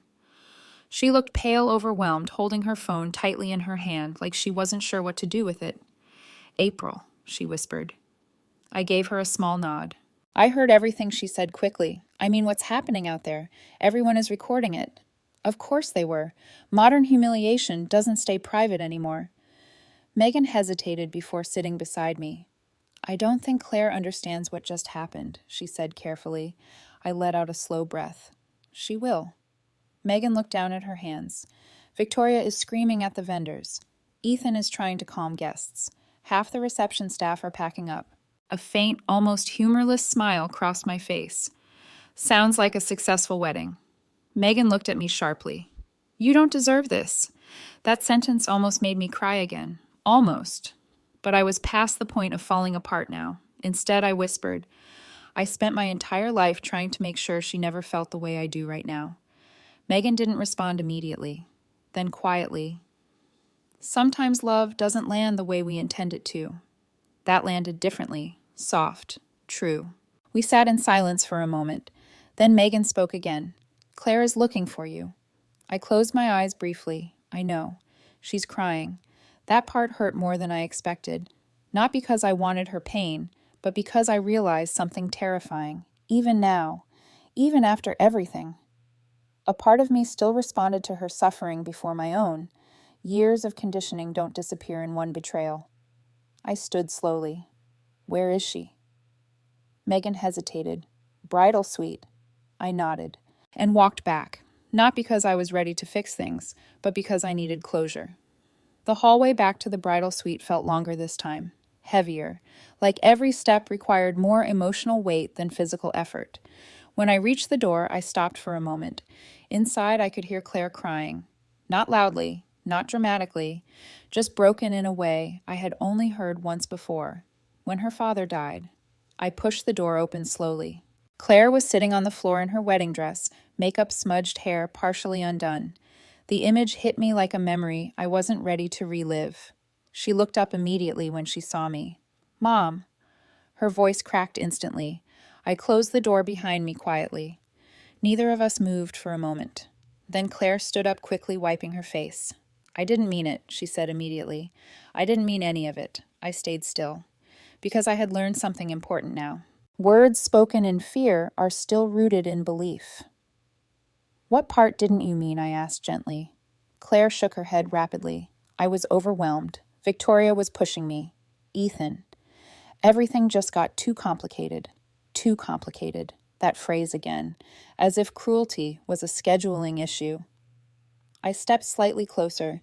"You said you wished I wasn't your mother." Claire flinched. "I didn't mean it like that." I studied her face carefully. "What did you mean then?" She opened her mouth, then closed it again. Silence stretched between us. Finally she whispered, "I didn't want people judging me." That honesty hurt in a different way. Not sharp, but deep. Because it confirmed everything. "I wasn't judging you," I said quietly. Claire looked down. "I know." Another silence. Longer this time. More fragile. Then she stepped toward me, hesitantly. "I messed up," she said. "I really messed up." I didn't respond immediately. Because apology and understanding are not the same thing. Claire continued quickly. "Can you fix it? Please. The guests are leaving. Ethan is panicking. Victoria is, everything is falling apart." There it was again. Not "I miss you." Not "I hurt you." But "fix it." My chest tightened painfully. I looked at her carefully. "Do you understand what actually happened today?" Claire nodded quickly. "Yes. You canceled things, and everything collapsed." I shook my head slowly. "No." She frowned. "What?" "You erased me," I said softly. Silence. Claire blinked. "That's not what this is about." "Yes," I replied. "It is." Her voice rose slightly. We can fix this. Just reauthorize everything. We can still salvage the reception. Salvage. Even now. Even here. She was still thinking about the event, not us. I took a slow breath. Claire, do you hear yourself right now? She hesitated. What? You're not asking me to be your mother, I said gently. You're asking me to be your solution. That hit her harder. I saw it. For the first time, she didn't have a quick response. Her voice softened. I don't know how to do this without you. That was the closest thing to truth I had heard all day. And for a moment, just a moment, my heart broke again in a different direction, because that sentence contained the version of Claire I had raised. The one who used to hold my hand crossing parking lots, the one who used to call me when she was scared. But that version was buried under something else now. I shook my head gently. You've been doing it without me for a long time, Claire. She frowned. That's not true. It is, I said quietly. You just didn't notice because I kept making it easy. Silence. Her eyes filled again. I didn't mean to hurt you. I know. That surprised her. But you did, I added softly. Claire's breath shook. What do I do now? That question wasn't about logistics anymore. It was about identity. And I realized something important. This moment was the crossroads, not for her wedding, but for her as a person. I stepped closer slowly. You start by understanding that love is not something you edit for comfort. Claire whispered, I love you. My chest tightened. I know, I said. Then I paused. But love without respect becomes something else. Silence. Claire lowered her head. What am I supposed to do? For the first time, I didn't immediately rescue her. Instead, I said, you sit in what you've done. Her eyes widened slightly. You leave the wedding? Yes. She shook her head quickly. That will destroy everything. I met her gaze calmly. Everything already collapsed when you decided I didn't matter. That truth hung in the air, heavy, unavoidable. Claire slowly sank back onto the edge of the bed. For the first time since I entered the room, she wasn't trying to fix. She was just feeling.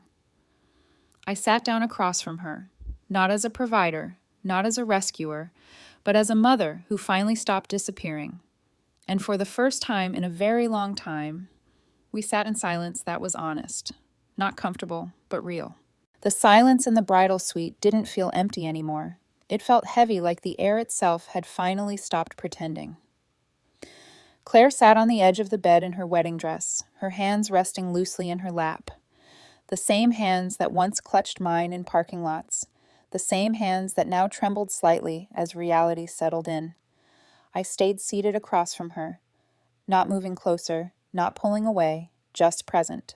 For the first time in years, I wasn't trying to fix her emotions before she could feel them. Outside the suite, the chaos of the collapsed wedding still echoed faintly through the hallways. Raised voices, hurried footsteps, the distant metallic sound of staff dismantling what had just hours ago been called perfect. Claire finally spoke, her voice smaller than before. Is it really over? I understood what she meant. Not just the wedding, everything built around it. I chose my words carefully. Something ended today, I said quietly. Yes. Her eyes lifted to mine. But it doesn't feel like what I expected, she whispered. I nodded slightly. It rarely does.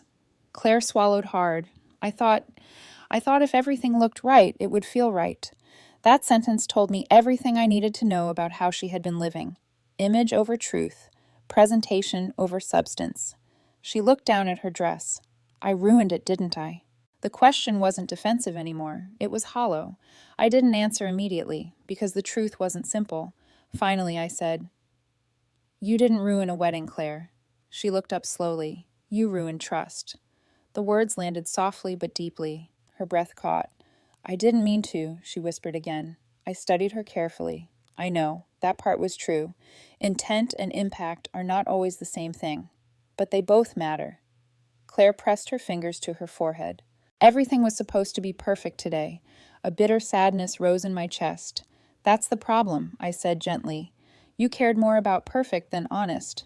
She flinched slightly, then silence again. This time she broke it. Mom, what happens now?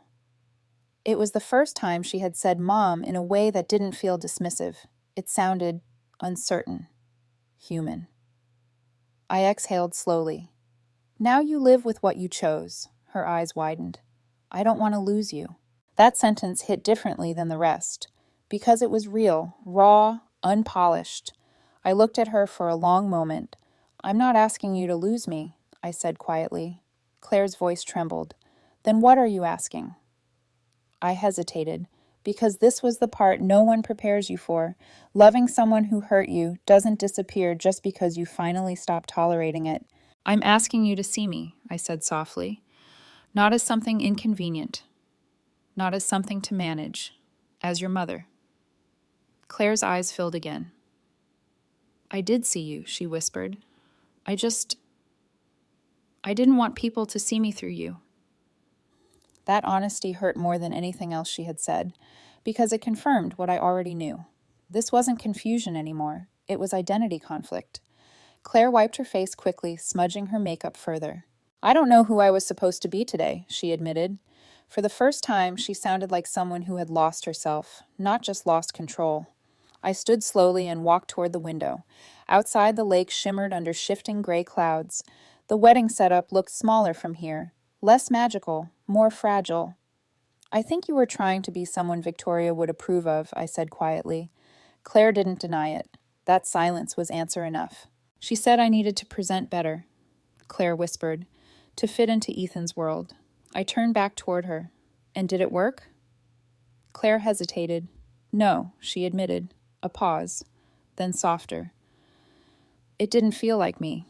That was the first real truth she had said all day. I sat back down slowly. Claire, I said gently, you can't build a life by constantly editing yourself for other people. She looked at me with tired eyes. I thought that's what success was. My chest tightened. Who taught you that? She didn't answer immediately, but we both knew. Victoria, Ethan, the world she wanted to impress. And maybe even me in ways I never intended, because I had spent my life sacrificing silently, and somewhere along the way, Claire learned that love meant disappearing parts of yourself. I shook my head slowly. No, I said. Success is not erasing yourself to be accepted. Claire looked down again. Then what is it? I thought for a moment. Being able to look at your life and recognize yourself in it. Silence. The ballroom noise outside had softened now. The wedding was no longer unfolding. It was dissolving. Claire spoke again, quieter. Ethan is angry. I nodded. I imagine he is. And Victoria, she hesitated.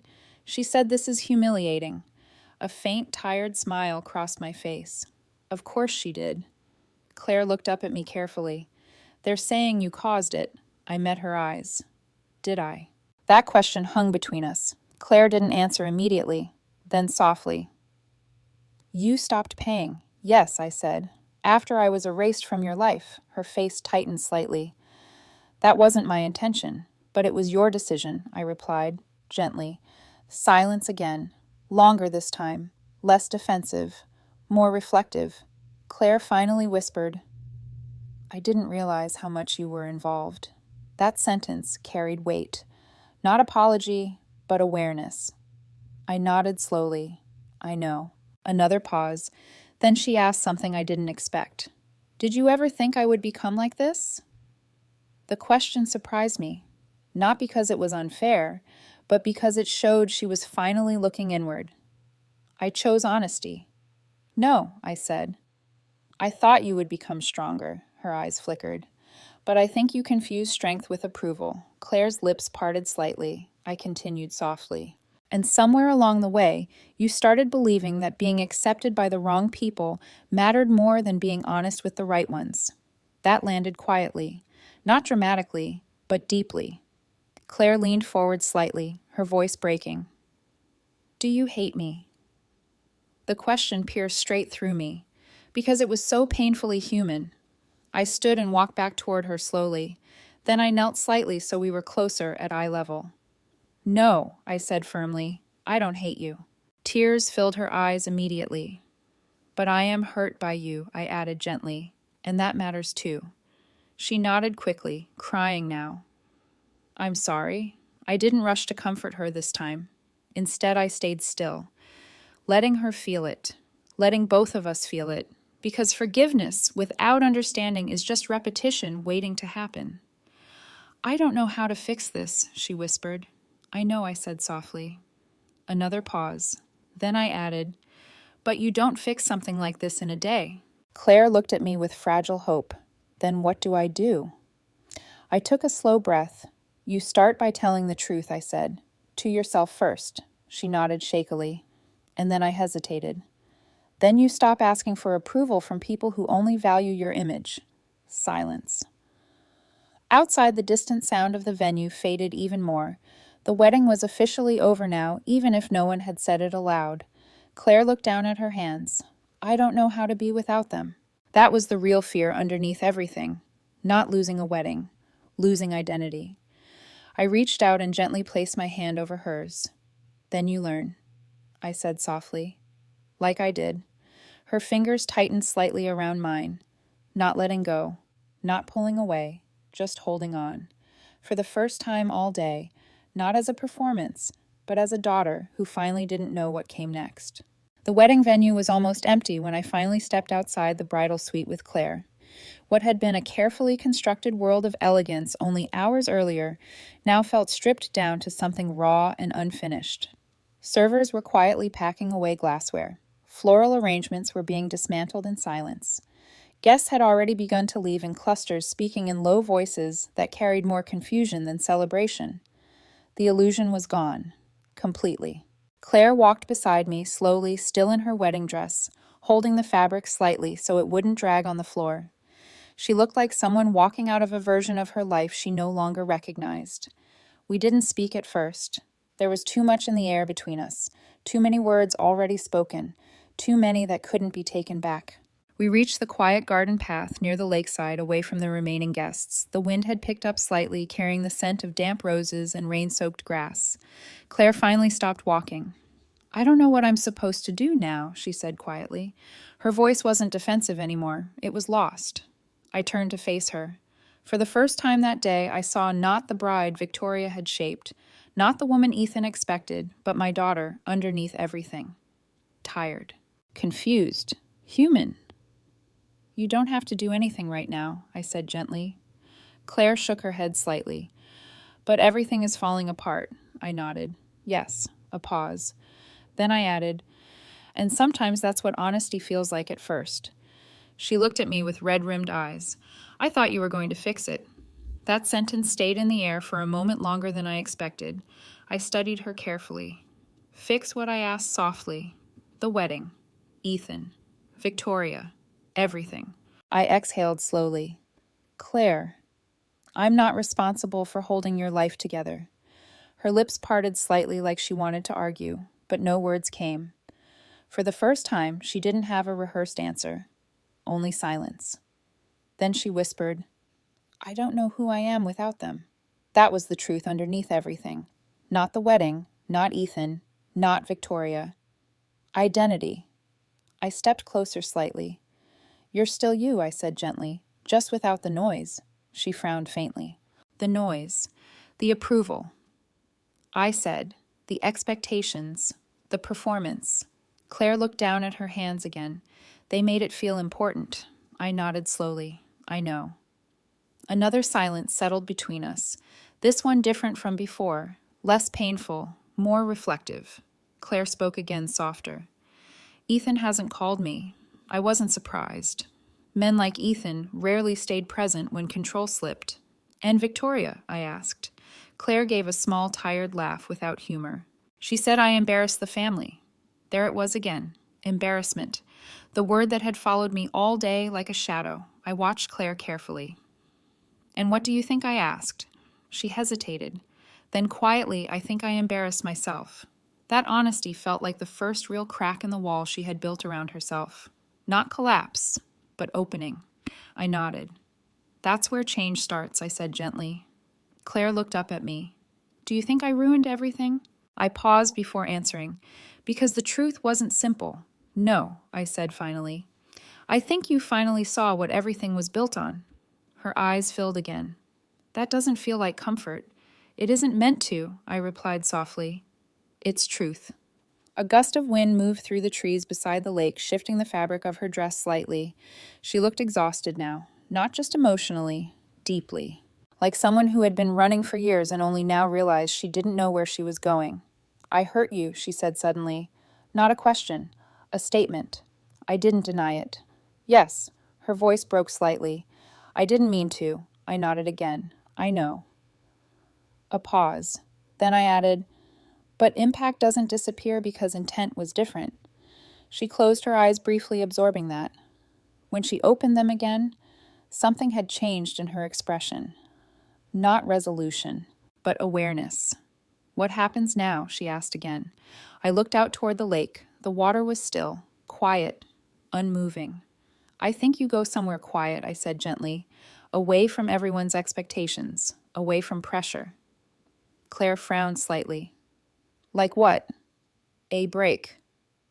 Like clarity, I said. She looked uncertain. And you? That question surprised me. I turned back toward her. I go home, I said simply. Claire blinked. You're leaving? I nodded. Yes. Her eyes widened slightly. Just like that, I hesitated. Not because I doubted the decision, but because I knew what it meant emotionally. Yes, I said softly, just like that. A long silence followed. Then Claire stepped forward slightly. Are you done with me? The question was fragile, fearful. I felt something tighten in my chest, because that was never the question. I shook my head gently. No, I said. I'm not done loving you. Her breath shook slightly. But I am done disappearing for you. That line landed between us heavily. Claire lowered her gaze. I don't want to lose you. I know, I said softly. Another pause. Then I added, but you can't keep me, only when it's convenient for your image. Silence. The wind moved again across the lake. Claire wiped her face slowly. I don't know how to fix what I did, she whispered. I looked at her carefully. You don't fix it all at once, I said. You start by not repeating it. She nodded faintly. Then she asked something smaller. Can we still talk? I didn't answer immediately, because that answer wasn't about emotion. It was about boundaries. Yes, I said finally, but not the way we used to. She looked confused. What does that mean? It means, I said gently, I won't be the person you turn to when things fall apart because you ignored the truth. Claire swallowed. And when I need you. The question was quiet, honest. I stepped closer and placed my hand lightly on her shoulder. Then you come as my daughter, I said softly, not as someone trying to fix an image. Her eyes filled again, but this time she nodded, slowly, understanding something for the first time, not fully, but enough. A few minutes later, we walked back toward the venue together in silence. But it wasn't the same silence as before. This one wasn't full of judgment or expectation. It was full of something else. Possibility. As we reached the edge of the parking area, Claire stopped. Mom, I turned. She hesitated. Then quietly, I'm sorry. I nodded once. I know. A pause. Then she added, I don't know how to be better yet. I gave a small, tired smile. That's okay, I said. Just don't pretend you're not trying. Claire exhaled shakily. Then, for the first time in months, she didn't argue. She just nodded and stood there in the fading light of what had been a wedding, but was now something else entirely, an ending, and maybe if handled carefully, a beginning. 3 months passed before Claire called me without hesitation, not to ask for money, not to fix a crisis, just to talk. That alone told me more about change than any apology ever could. I was sitting on my porch in Ohio that afternoon when my phone rang. The air smelled like late summer warm grass, distant rain, the kind of quiet that only small towns seem to understand. Her name appeared on the screen. I stared at it for a moment longer than I expected. Then I answered. Hi, Mom. Her voice was softer now, less sharp edges, less performance. Hi, I replied gently. A pause followed. Not uncomfortable, just real. How are you? She asked. It was such a simple question, but it felt different coming from her now. Not automatic, not transactional. I'm okay, I said honestly. You. Another pause. I'm Learning, she admitted. That word stayed between us. Learning.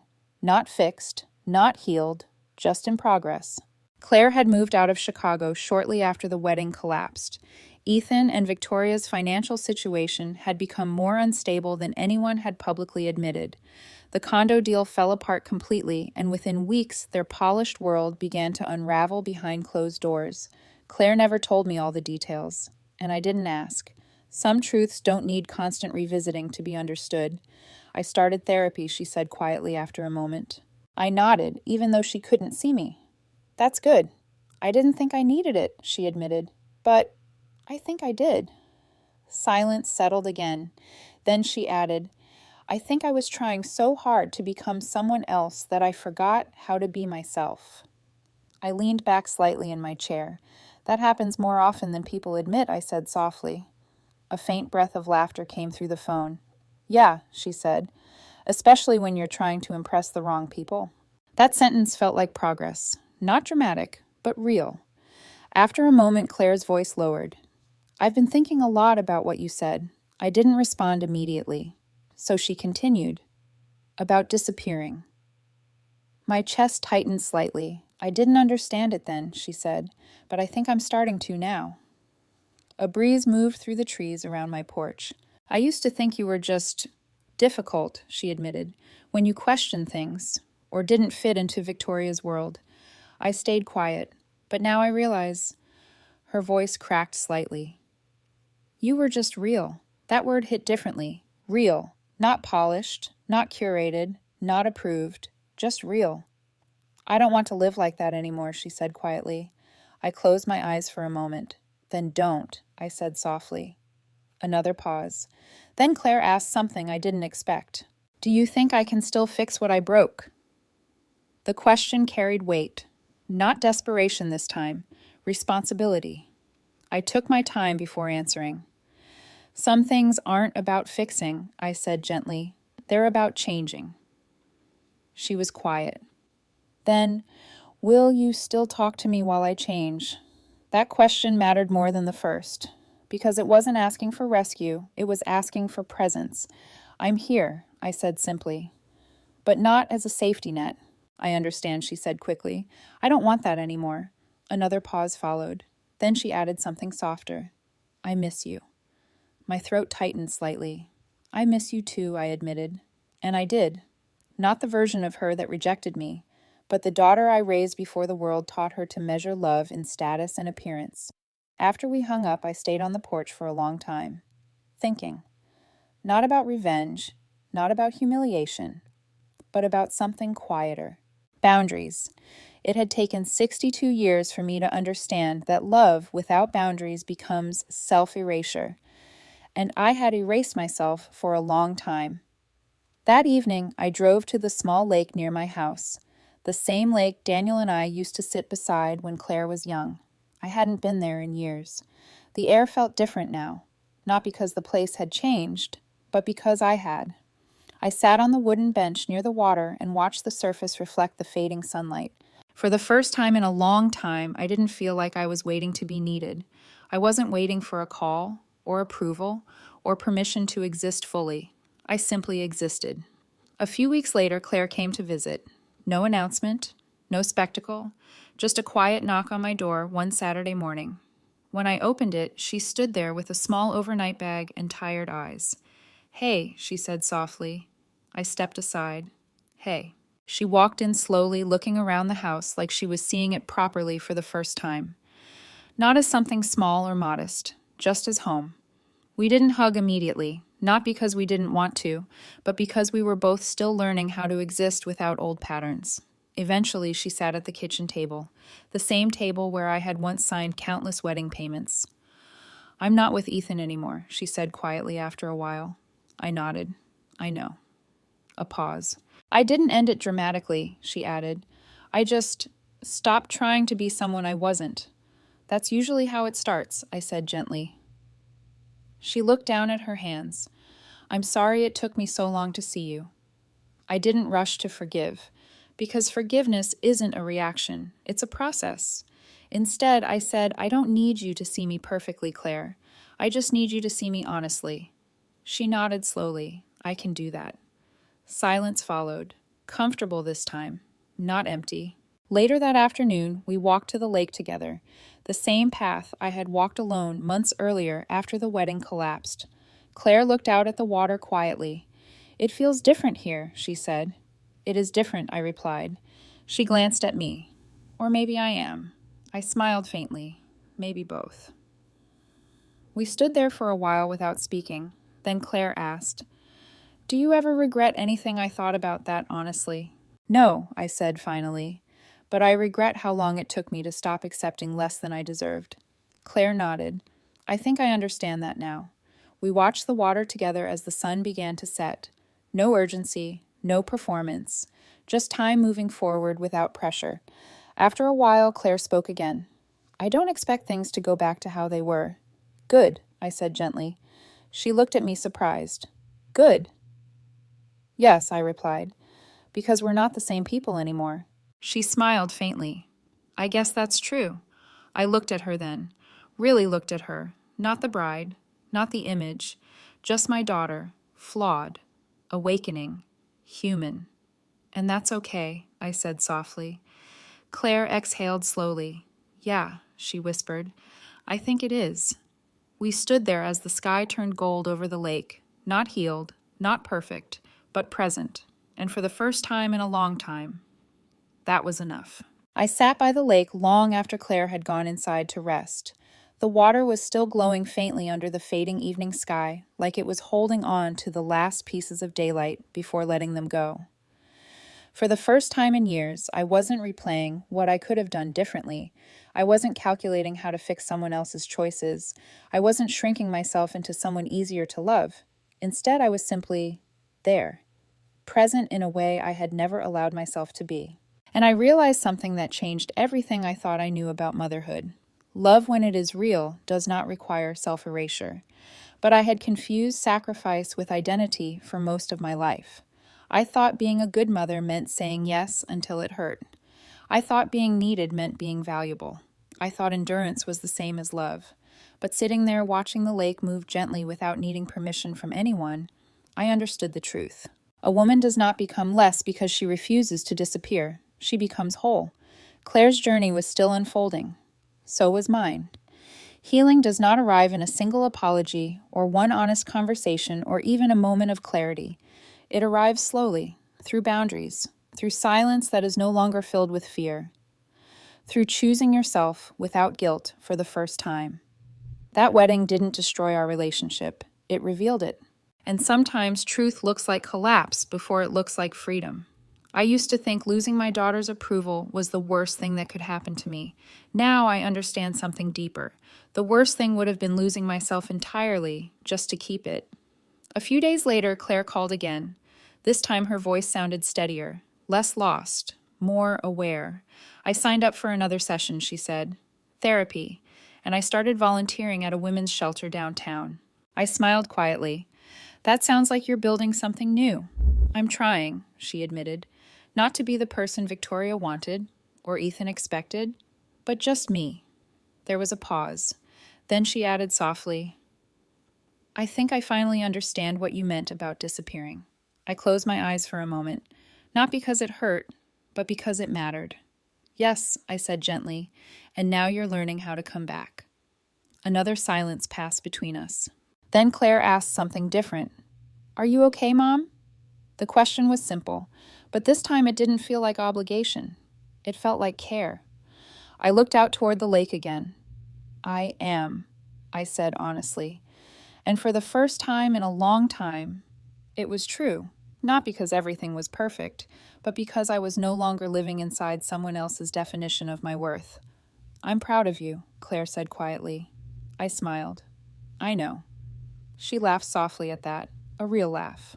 Not defensive, not uncertain, just human. Before we hung up, I told her something I needed her to hear. "You don't have to earn love by becoming someone else." There was a pause on the line. Then she whispered, "I know that now." After the call ended, I stayed by the lake a little longer. The sky had turned completely dark, stars beginning to appear above the water like quiet witnesses to change. I thought about Daniel. about Claire as a child, about all the years I spent believing love meant giving until nothing was left. And I finally understood what I should have known all along. Love is not measured by how much you lose of yourself for someone else. It is measured by whether you remain whole while still choosing to care. I stood up, slowly brushing dust from my hands. The wind moved gently across the water. No urgency, no pressure, just life continuing forward. And for the first time in my story, I didn't feel like I was chasing someone else's approval to deserve my place in it. I already had it.